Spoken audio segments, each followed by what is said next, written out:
क्या अब ह्यूमंस और डायनासोर्स एक साथ एक ही प्लेनेट पे रहेंगे? नहीं, किसी मूवी में नहीं, रियल लाइफ में। अगर आपको नहीं पता तो इसकी शुरुआत हो चुकी है ऑलरेडी डायर वुल्फ के कमबैक के साथ।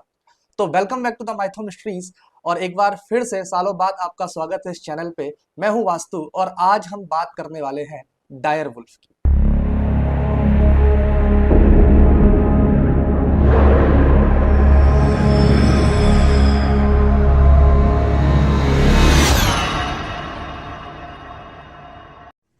सोचिए एक ऐसा जानवर जो 10,000 साल पहले इस दुनिया से एक्सटिंक्ट हो चुका है, वो अब इस दुनिया में वापस आ गया है और उसे बनाया है इंसानों ने। एक टाइम था जब डायर वुल्फ कैनिडाई फैमिली का किंग हुआ करता था और फिर वो एक्सटिंक्ट हो जाता है और अब फाइनली 10,000 साल बाद साइंटिस्ट उसे वापस लेकर आए।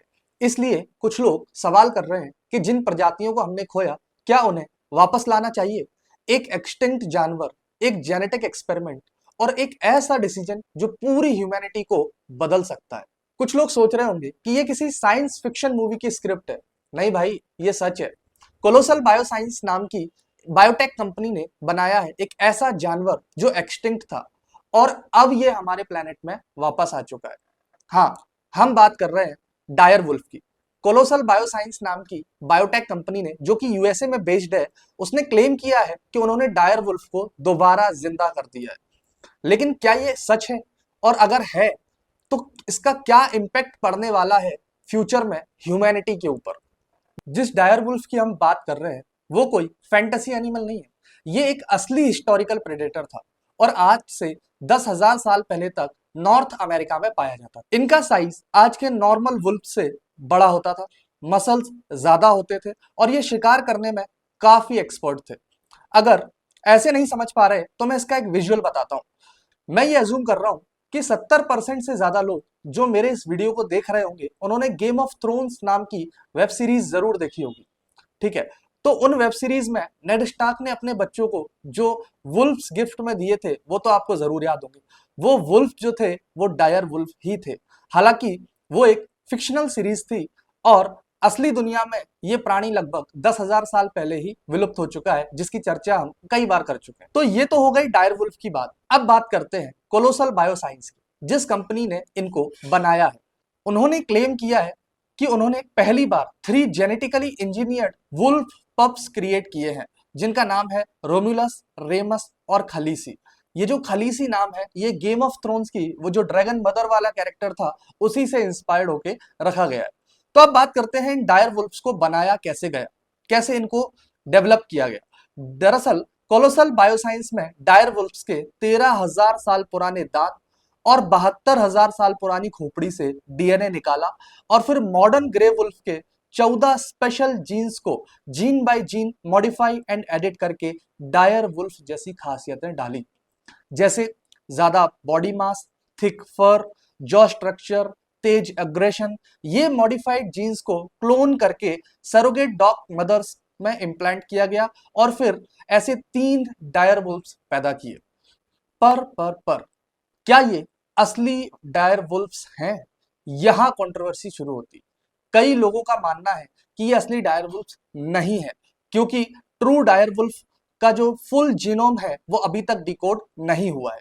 ये जो पपी पैदा हुए हैं वो जेनेटिक अप्रोक्सीमेशन है, यानी उनका डीएनए सिमिलर बनाया गया है, लेकिन वो 100% डायर वुल्फ नहीं है। तो क्रिटिक्स कह रहे हैं ये सिर्फ एक डिजाइनर ग्रे वुल्फ है, ये पब्लिक अटेंशन और इन्वेस्टर्स के लिए स्टंट हो सकता है। थर्डली, इसका इकोलॉजिकल रेलेवेंस जीरो है। उसका कारण है क्योंकि ये किसी नेचुरल हैबिटेट में सरवाइव नहीं कर सकते। आप सोचो 10,000 साल पहले का हैबिटेट क्या रहा होगा और आज का हैबिटेट क्या है, इसलिए लोगों का मानना है कि ये ऐसे हैबिटेट में सरवाइव नहीं कर सकते। पर कोलोसल बायोसाइंस का तो ये पहला ही स्टेप है, वो यही नहीं रुकने वाले। उनके अगले गोल्स और भी शॉकिंग हैं। वो अब वुली मैमथ बनाने वाले हैं और इसके लिए उन्होंने जेनेटिकली मॉडिफाइड वुली चूहे भी बना लिए।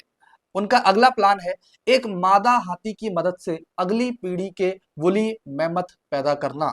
इसके अलावा तस्मेनियन टाइगर, जिसको थाइलेसाइन भी कहते हैं, एवं डोडो पक्षी जो कि मॉरिशस में पाई जाती थी, अभी एक एक्सटिंक्ट वर्ड है, इनको भी दोबारा लाने की तैयारी की जा रही है कोलोसल बायोसाइंस के द्वारा। ये सब सुनकर तो पूरा जुरासिक पार्क वाला वाइब आ रहा है। डिफरेंस सिर्फ इतना है कि यहाँ जीन एडिटिंग और क्लोनिंग का यूज हो रहा है, ना कि फुल डायनासोर रिसरेक्शन का।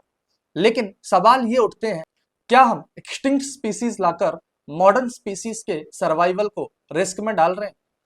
और सबसे इंपॉर्टेंट, जब आज के टाइम में hundreds of real species endangered हैं, क्या हमें उनको बचाने पे फोकस नहीं करना चाहिए इंस्टेड ऑफ एक्सटिंक्ट स्पीसीज को वापस लाने पे? कमेंट सेक्शन में इस बारे में अपना ओपिनियन आप जरूर बताइएगा। तो डायर वुल्फ का कमबैक एक साइंटिफिक माइलस्टोन है या पीआर स्टंट, वक्त ही बताएगा। लेकिन ये बात तो क्लियर है कि कोलोसल बायोसाइंसेस ने एक नया चैप्टर शुरू कर दिया है, जहां एनिमल एक्सटिंक्शन अब परमानेंट नहीं लग रहा भाई। तो आपका क्या कहना है?